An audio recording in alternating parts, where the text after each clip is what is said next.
आज जिस हैकिंग शब्द से डर लगता है, जिसकी वजह से बैंक अकाउंट खाली हो जाते हैं, डेटा लीक हो जाता है और बड़े बड़े सिस्टम बंद हो जाते हैं, क्या कभी सोचा है कि इसकी शुरुआत कब हुई थी?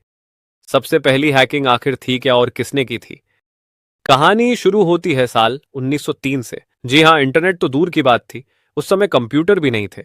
लेकिन एक व्यक्ति था जिसका नाम था नेविल मास्केलीन। वह एक जादूगर और तकनीकी समझ रखने वाला इंसान था। उस समय एक मशहूर वैज्ञानिक Guglielmo Markovnikov wireless telegraph system का डेमो देने वाले थे। उनका दावा था कि उनका वायरलेस सिस्टम पूरी तरह सुरक्षित है और कोई बीच में संदेश को रोक या बदल नहीं सकता। डेमो शुरू हुआ, लोग उत्साहित थे। तभी अचानक प्रोजेक्टर पर अजीब अजीब संदेश दिखने लगे। वो असली संदेश नहीं थे।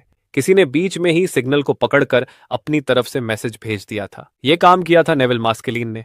उसने साबित कर दिया कि वायरलेस कम्युनिकेशन पूरी तरह सुरक्षित नहीं है। यही घटना इतिहास की पहली हैकिंग मानी जाती है, क्योंकि किसी ने सिस्टम की कमजोरी खोजकर उसे पब्लिकली एक्सपोज किया। लेकिन अगर कंप्यूटर हैकिंग की बात करें तो असली कहानी शुरू होती है 1960 और 1970 के दशक से। उस समय बड़े बड़े मेनफ्रेम कंप्यूटर होते थे जो यूनिवर्सिटी और सरकारी संस्थानों में रखे जाते थे। कुछ स्टूडेंट्स और टेक्निकल लोग सिस्टम की सीमाओं को समझने और तोड़ने की कोशिश करते थे।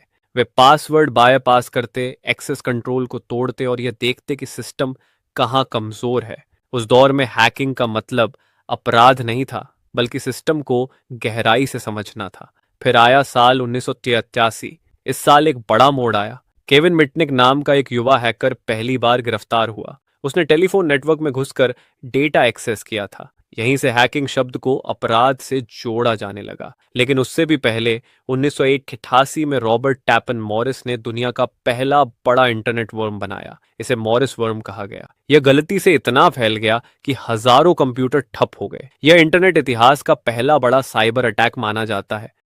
तो अगर साफ शब्दों में कहा जाए तो दुनिया की पहली हैकिंग 1903 में वायरलेस सिग्नल के साथ हुई थी, जिसे नेविल मास्केलीन ने अंजाम दिया। और पहली बड़ी कंप्यूटर हैकिंग 1988 में मॉरिस वर्म के जरिए हुई, जिसने इंटरनेट को हिला दिया। सबसे दिलचस्प बात यह है कि शुरुआती हैकर्स का मकसद सिर्फ सिस्टम की कमजोरी दिखाना या तकनीक को समझना था। लेकिन समय के साथ साथ कुछ लोगों ने इसे पैसों, जासूसी और बदले के लिए इस्तेमाल करना शुरू कर दिया। वहीं से साइबर क्राइम की असली शुरुआत हुई। आज के समय में वही हैकिंग दो रास्तों पर चलती है। एक रास्ता है गलत, जहां लोग डेटा चोरी करते हैं, अकाउंट हैक करते हैं और कानून तोड़ते हैं। दूसरा रास्ता है एथिकल हैकिंग का, जहां वही तकनीक इस्तेमाल करके कंपनियों को सुरक्षित बनाया जाता है।